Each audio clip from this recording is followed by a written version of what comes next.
कस्तो बाटो ब्लग गरे कि welcome back to my another mini blog guys. आज हाम्रो खाजा आइटममा के छ हजुरहरूले हेर्न सक्नुहुन्छ। मौसमले च्यालेन्ज गरेको कारणले आज मेरो भाइले चाहिँ थुक्पा बनाएको छ अनि हामी सबैजना घरमा भएको कारणले थुक्पा इन्जोय गर्दैछौँ र म चाहिँ काममा पनि निस्किनु छ। गाइज हजुरहरूलाई मेरो भिडियो कस्तो लाग्छ प्लिज कमेन्ट गर्नुहोला। अनि मेरो भाइले खाने तरिका त हेरिहाल्नु होइन तपाईँहरूले, खतरा छ के केटो। अनि उहाँ भाइ चाहिँ मलाई खाजा खुवाउने अनि त्यस पछाडि चाहिँ म हिँडेँ बाटो काममा। तर बाटोमा के भएको त्यो भ्लग अर्को रोड समात्नु पर्यो अनि के चाहिँ रहेछ भनेर मैले माथि गएर हेरेको।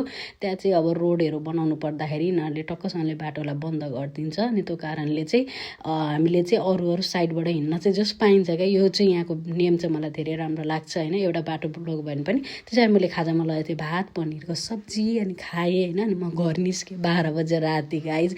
भोलि फेरि काम त कामै छ होइन। म चाहिँ आजकल काममा धेरै बिजी छु। अनि त्यस पछाडि ट्रेन चाहिँ ठ्याक्कै एउटा प्यारिङटनको आएको रहेछ होइन। अनि क्यानेरी वाकमा चाहिँ यति धेरै बिजी हुन्छ नि, राति हुँदै मान्छे हिँडेको देखेर म छक्क पर्छु। हाम्रो नेपालमा भए त्यति पनि हिँड्दैन थियो होला। तर यो मेरो ट्रेन होइन गाइज, म अर्को ट्रेन समातेर घर लागेँ। बाई।